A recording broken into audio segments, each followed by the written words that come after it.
Selama بسم الله الرحمن الرحيم إن الحمد لله نحمده ونستعينه ونستغفره ونعوذ بالله من شرور أنفسنا من سيئات أعمالنا من يهده الله فلا مضل له ومن يضلل فلا هادي له أشهد أن لا إله إلا الله وحده لا شريك له وأشهد أن محمدا عبده ورسوله يا أيها الذين آمنوا اتقوا الله حق تقاته ولا تموتن إلا وأنتم مسلمون أما بعد فإن أصدق الحديث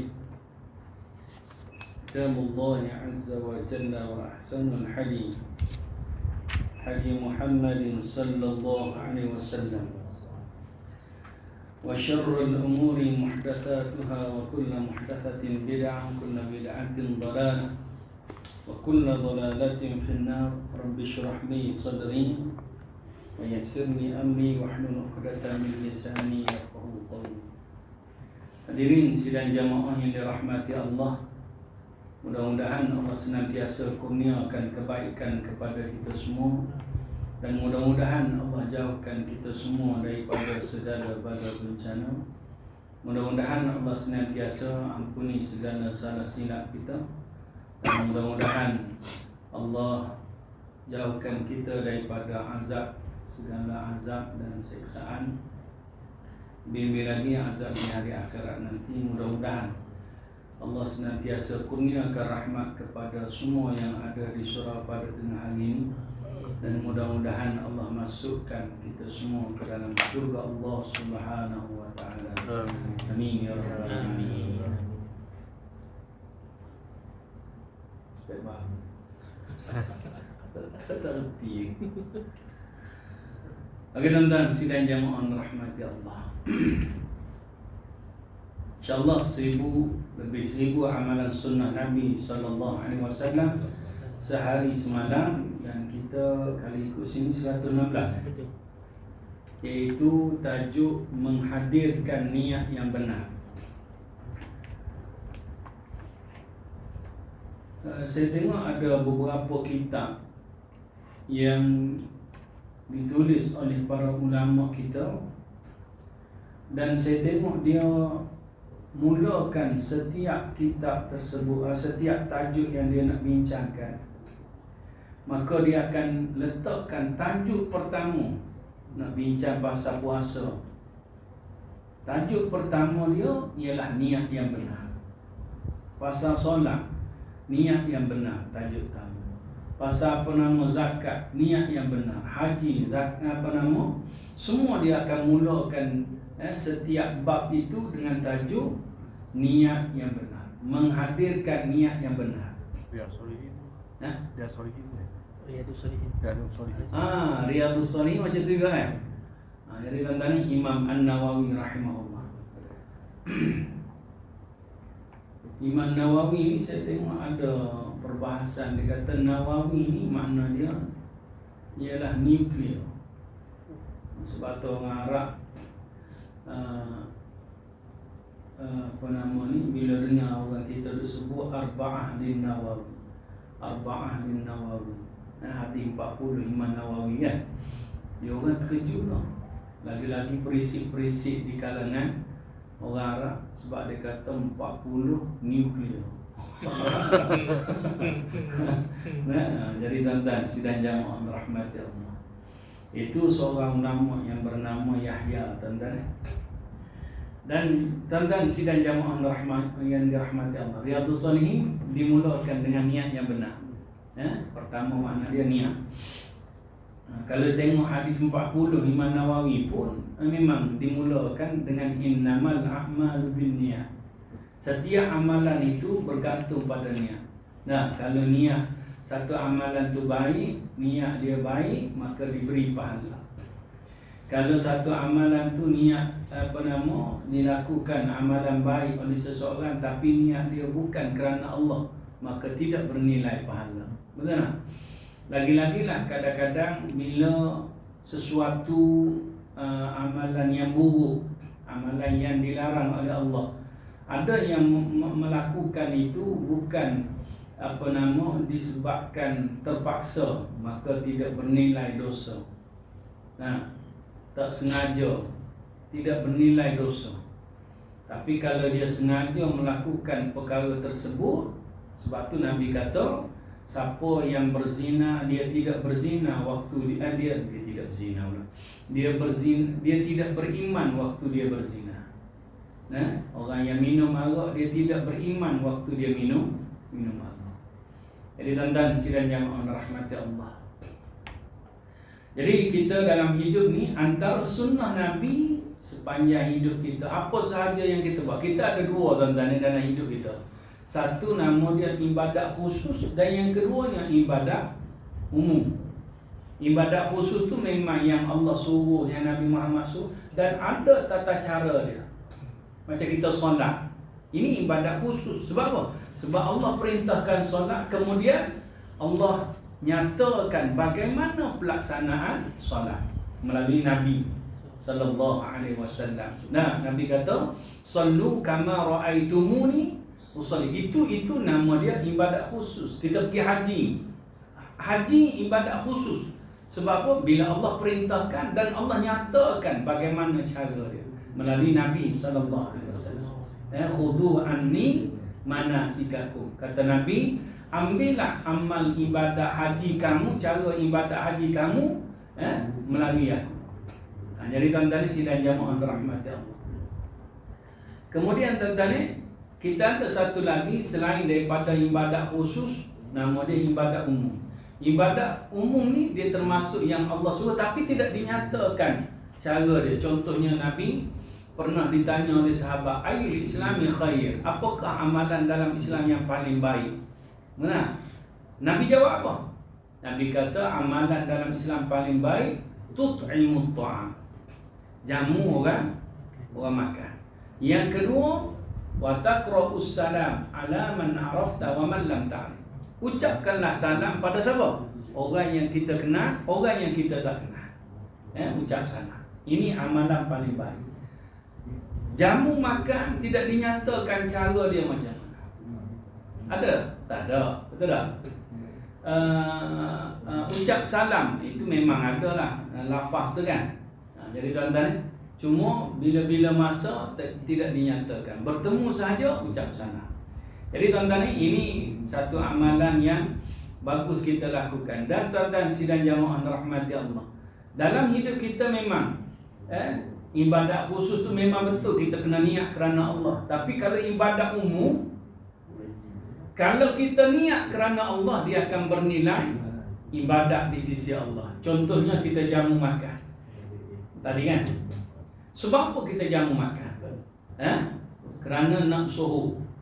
Nak suruh kata kalau kita orang sebutlah ni kaki suka jamu orang makan. Kita nak suruh. Jadi tuan-tuan, maka tidak bernilai pahala. Tapi kalau kita jamu orang makan, niat kita kerana Allah, tak kira lah banyak ke sikit ke apa nama, tuan-tuan, lillahi ta'ala, maka bernilai ibadat di sisi Allah SWT. Bila mana? Bila kita niat kerana Allah. Jadi tuan-tuan, di sini salah satu amalan sunnah Nabi dalam hidup seharian kita ialah tuan-tuan, kita kena menghadirkan niat yang benar. Apa mana niat yang benar? Tuan-tuan, ketahuilah wahai saudaraku, semoga Allah Subhanahu wa ta'ala, Allah Azza wa Jalla selalu menjagamu. Amin ya rabbal alamin. Bahawa seluruh amalan-amalan yang mubah, apa makna mubah? Yang harus, yang dibolehkan kita buat. Contohnya tidur, benda harus. Berpakaian, benda harus. Apa nama lagi tuan-tuan? Makan, benda harus. Dia kata sini, benda yang harus, tidur, makan, mencari rezeki, dan amalan-amalan yang lain yang bernilai ibadah dan boleh menjadi sarana untuk mendekatkan diri kepada Allah Subhanahu wa ta'ala.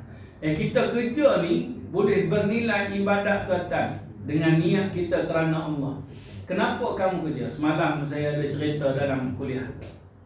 Cerita pengalaman masa nak jadi cikgu dulu. Cikgu ni dia 2-3 kali kena interview. Pertama interview nak masuk jadi cikgu, kena interview pertama tu masuk maktab dulu. Betul tak? Masa interview pertama tu juru interview ni biasanya dulu masa saya dulu pensyarah maktab dia interview.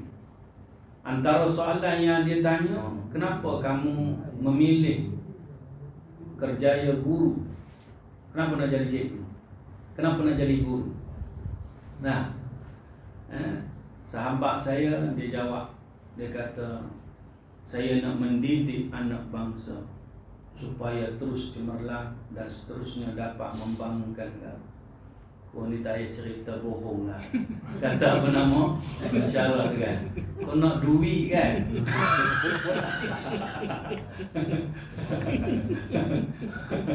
Kawan ni cakap lah, iya lah. Saya nak membangunkan anak bangsa. Nah, memberi pendidikan yang sempurna kepada anak bangsa. Nah, kau tak payah tipu lah kata. Kau nak duit kan? Kawan ni Allahu Akbar. Tak boleh nak bayar.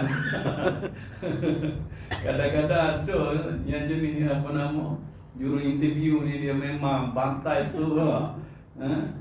Kawan tu kata, betul lah cik.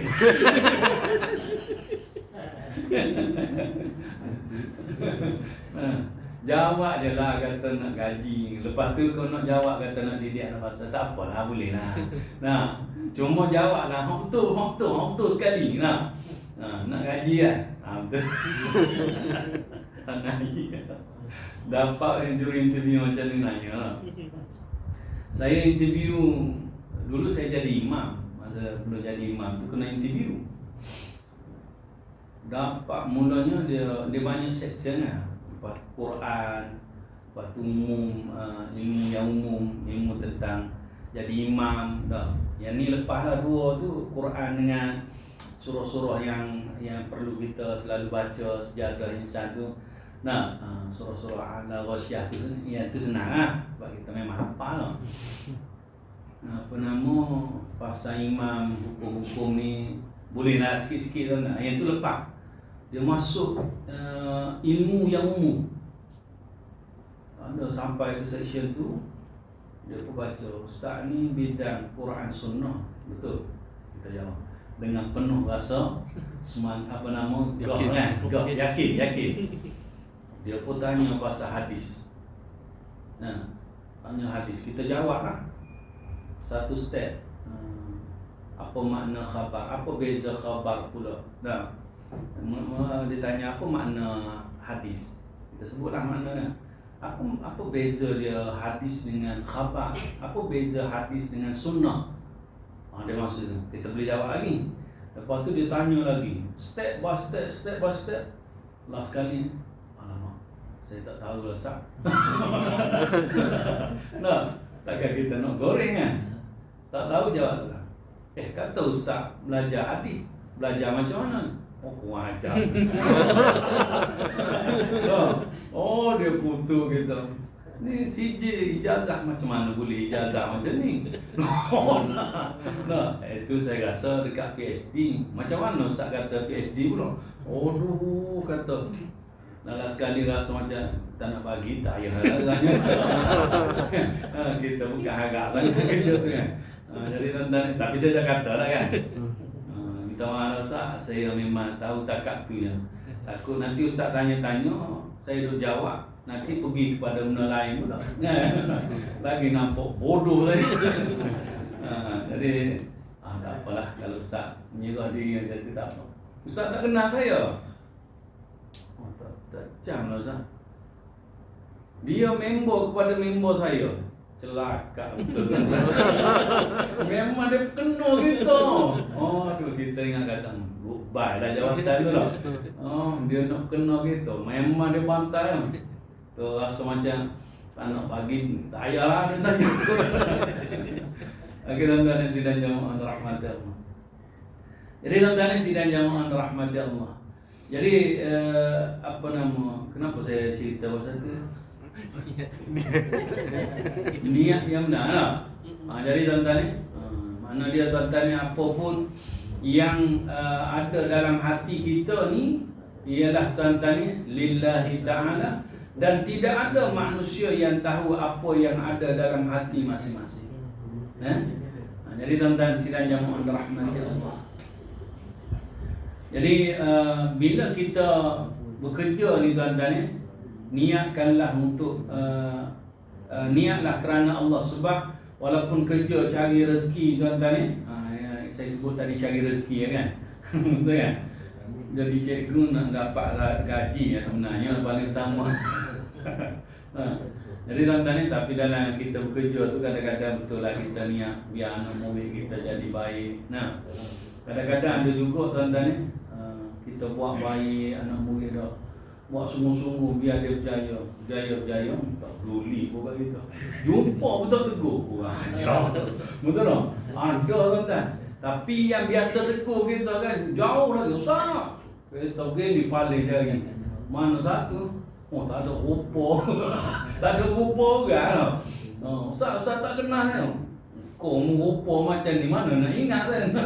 Jadi tuan-tuan dengan rambut panjang apa nama, sebelah gunting, sebelah ni simpan. Jadi tuan-tuan, tapi kadang-kadang yang nakal-nakal macam ni yang suka tegur kita. Kalau yang pandai-pandai itu ada juga yang tegur, alhamdulillah. Tapi ada yang segelintir itu kita pun sayang kat dia, apa nama kan, dia tegur, jumpa pun tak tegur, dia tak tahu. Jadi tuan-tuan ni kadang-kadang ada yang jumpa dekat masjid, buat tak tahu juga. Okey tuan-tuan ni, tapi yang tu tak apalah kita. Tapi ramai cikgu-cikgu sebut dah kan, rasa kecil hati dengan anak-anak murid macam ni. Tapi apa aja kita buat kerja kita lillahi ta'ala, maka mudah-mudahan itu jadi saham bagi kita lah. Jadi tuan-tuan sidang jamaah rahmati Allah. Tapi ada juga anak murid yang dulu nakal tapi dia lah jadi orang yang baik.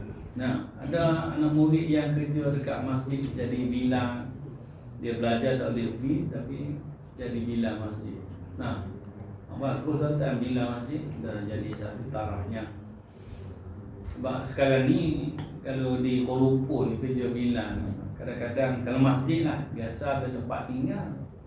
Kadang-kadang kalau tak ada tempat tinggal yang di kuarter yang disediakan, ada masjid yang boleh sediakan tempat tinggal untuk kaki tangan.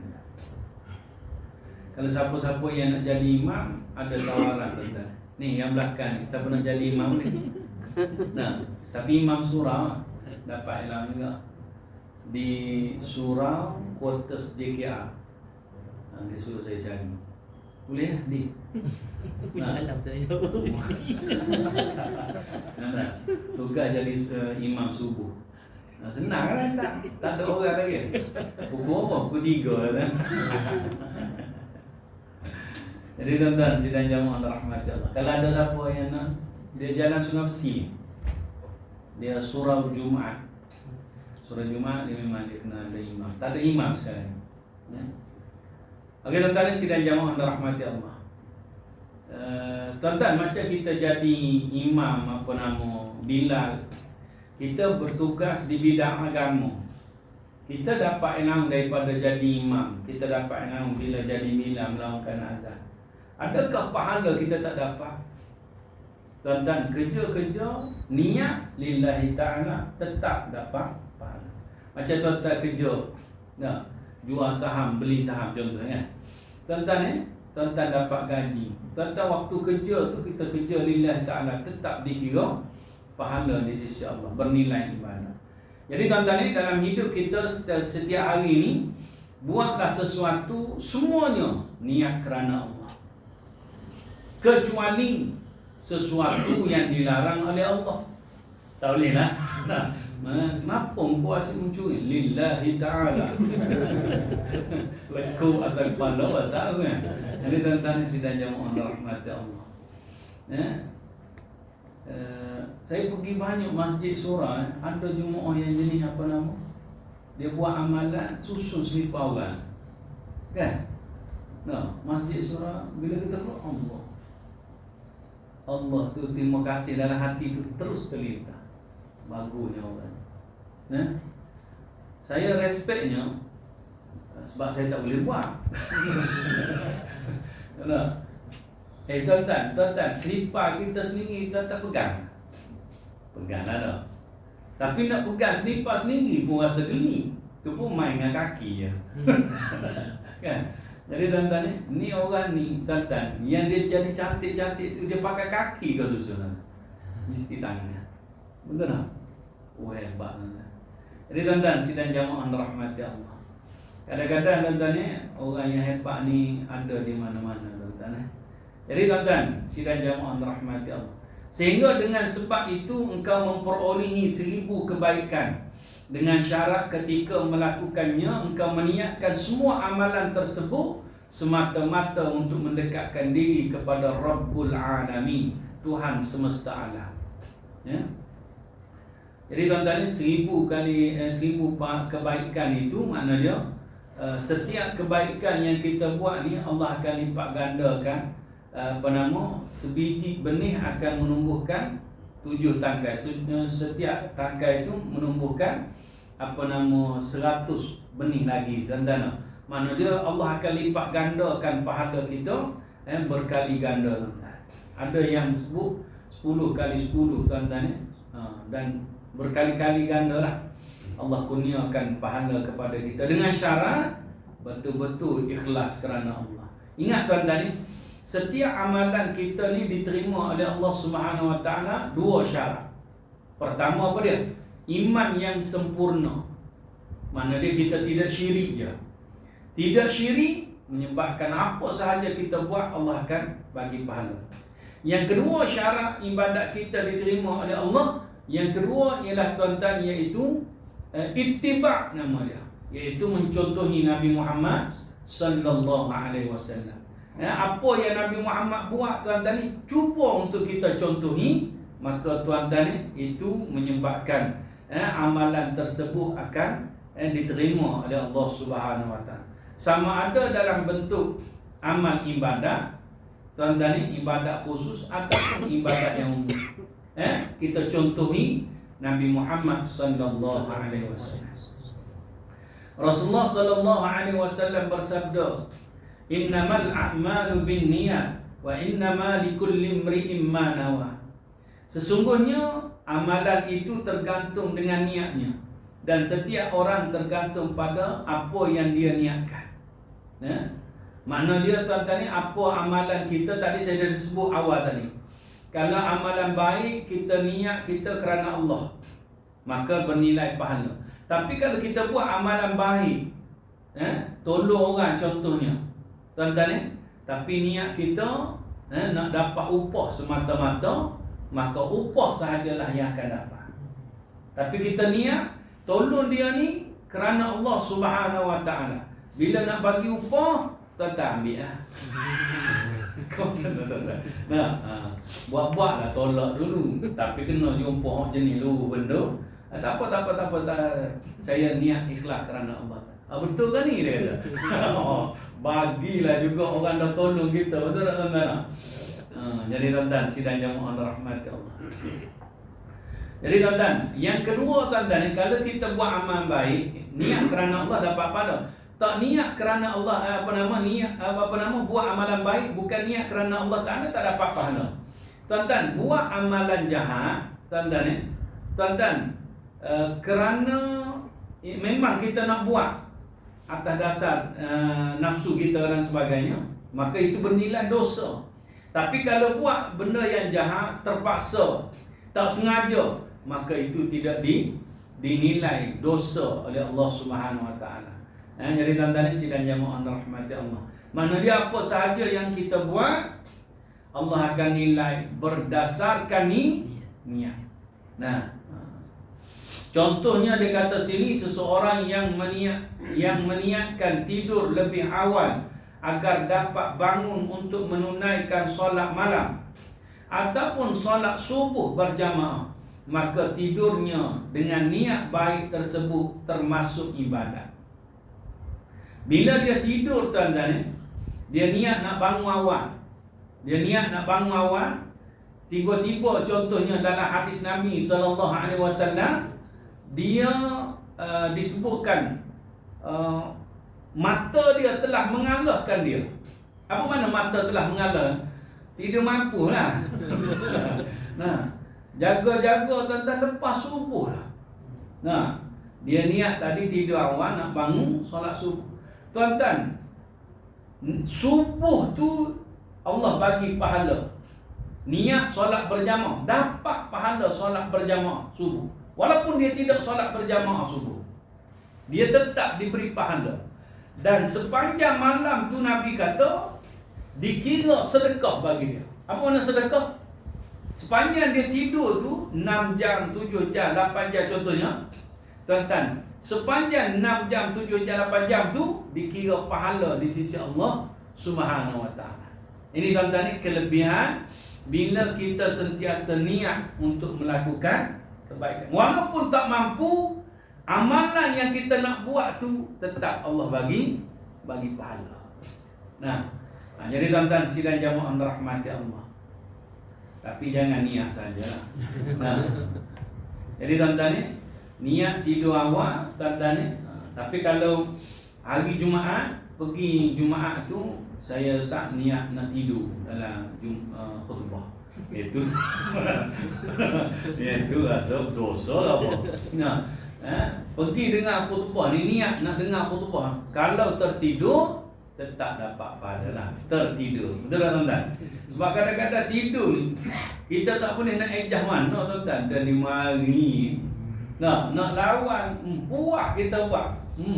Terlena juga tuan-tuan. Jadi tuan-tuan ni setiap amalan kita tuan-tuan ni demikianlah dia kata demikianlah pula amalan lain yang semisalnya. Mana-mana amalan yang kita buat tuan-tuan ni niat kerana Allah pastinya akan bernilai pahala di sisi Allah Subhanahu wa taala. Mana dia tuan-tuan ni pada hari ini kita bincangkan berkaitan dengan niat. Mudah-mudahan segala amalan yang kita lakukan mudah-mudahan dikira pahala di sisi Allah. Dia berkaitan dengan tajuk yang kedua ni tuan-tuan. Tajuk yang kedua. Mana tajuk selepas ni iaitu memanfaatkan waktu untuk banyak beribadah. Tajuk dia ni maksudnya satu masa ni tuan-tuan ni kita boleh buat bermacam-macam ibadah. Mana dia kita satu masa tu kita boleh dapat pahala daripada belah sini, belah sini, belah sini. Contoh. Kita pergi masjid, setiap langkah kita Allah gugurkan dosa, Allah angkat darjat kita. Betul tak? Setiap kita pergi masjid ni, setiap langkah kita tu kita pergi masjid, langkah kita pergi masjid tu dah Allah kira pahala dah. Dah Allah gugurkan dosa. Nah, tuan-tuan, sambil-sambil kita pergi masjid, boleh tak kita baca doa? Allahumma ja'al fi qalbi nur wa fi lisani nur. Dalam buku ni ada kan? Nah. Jadi tuan-tuan ni minta cahaya. Nah, ataupun tuan-tuan dah lepas dah habis baca doa tu, tuan-tuan ni tuan-tuan boleh zikir. Sambil-sambil berjalan tu boleh zikir. Nah, sambil-sambil jalan pergi masjid ataupun naik motor pergi masjid ataupun naik kereta pergi masjid, tuan-tuan boleh baca-baca Quran, surah-surah yang mana kita dah ingat. Nah, jadi tuan-tuan ni sidang jamaah rahmati Allah. Sambil-sambil kita pergi masjid tuan-tuan jumpa dengan orang, kita ucap salam. Nah, maka semua itu tuan-tuan pahala langkah kaki dah dapat dah. Kemudian dapat lagi pahala pahala mulut kita. Pahala mulut kita. Kita duduk kat rumah tuan-tuan macam muslimat. Duduk kat rumah tuan-tuan ni buat kerja rumah. Nah, muslimi pun buat juga, bukan muslimat saja. Nah. Betul tak betul? Setuju tak setuju? Setuju kan? Jadi tuan-tuan, bila duk buat kerja rumah ni, kemah rumah, bersih rumah, vacuum dan sebagainya. Nah, muslimat masak dan sebagainya. Basuh baju dan sebagainya. Semua itu bernilai pahala tu, walaupun untuk kita dan ahli keluarga kita. Sambil-sambil buat tu, katakanlah kita duk gosok baju. Nah, tuan-tuan ni bukalah CD Quran ke, kita dengar. Ataupun kita sendiri sambil-sambil gosok baju kita baca Quran. Kita berzikir. Kita tak boleh nak berzikir, kita dengar orang berzikir. Dia akan dapat pahala. Gosok baju tu dapat pahala. Tuan-tuan dengar tu ataupun mulut kita mengucapkan itu juga dapat pahala daripada Allah. Makna dia satu kesempatan dapat pahala bermacam-macam sudut. Jadi tuan-tuan sidang jamaah rahmati Allah, dia bagi contoh sini tuan-tuan pergi masjid, menghadiri jamuan pesta. Elakkan daripada kemungkaran. Seorang wanita yang mengerjakan pekerjaan rumah, ini contohnya dia bagilah ada 3. Ataupun amalan-amalan lain, mana dia kalau satu benda kita dapat daripada satu sudut, buat amalan lain yang menyebabkan kita juga diberi pahala daripada sudut yang lain. Yang ini insya-Allah kita akan cuba perincikan nanti pada pertemuan akan datang. Mana dia mudah-mudahan setiap saat dalam hidup kita ni bernilai pahala dari sisi Allah Subhanahu wa taala. Dan saya nak sebut pada tuan-tuan, amin ya rabbal alamin. Dulu saya pernah sebut di bulan Ramadan, selalu saya sebut yang ni sebab bulan Ramadan pahala berlipat kali ganda. Iaitu antara amalan yang menyebabkan kita senang dapat pahala setiap saat kita ialah tuan-tuan, iaitu kita menjaga wudu. Jaga macam mana? Ambil wudu lah. Sentiasa hidup ada wudu. Batal saja wudu, ambil balik. Batal saja wudu, ambil balik. Buat macam bila birrabah. Tapak kaki dia dah ada dalam syurga sebab amalan. Tapi dia tambah lagi lah sembahyang sunat, wudu. Betul tak? Jadi tuan-tuan yang sekarang ni kalau boleh kita pakai amal, batal saja wudu, ambil wudu. Macam kita duduk buat kerja, biarlah ada wudu. Setiap saat tu Allah akan kira pahala bagi kita. Jadi tuan-tuan untuk hari ini, jadi saya doakanlah mudah-mudahan Allah senantiasa memudahkan kita mengamalkan segala sunnah Nabi sallallahu alaihi wasallam, lebih bagi sunnah Nabi yang menyebabkan akhirat nanti Allah masukkan kita semua ke dalam syurga Allah Subhanahu wa taala. Mudah-mudahan Allah senantiasa permudahkan, Allah kurniakan taufik dan hidayah kepada kita semua. Amin. Amin ya rabbal alamin. Wabillahi taufiq hidayah. Wassalamualaikum warahmatullahi wabarakatuh. Subhanakallahumma wa bihamdika asyhadu an la ilaha illa anta astaghfiruka wa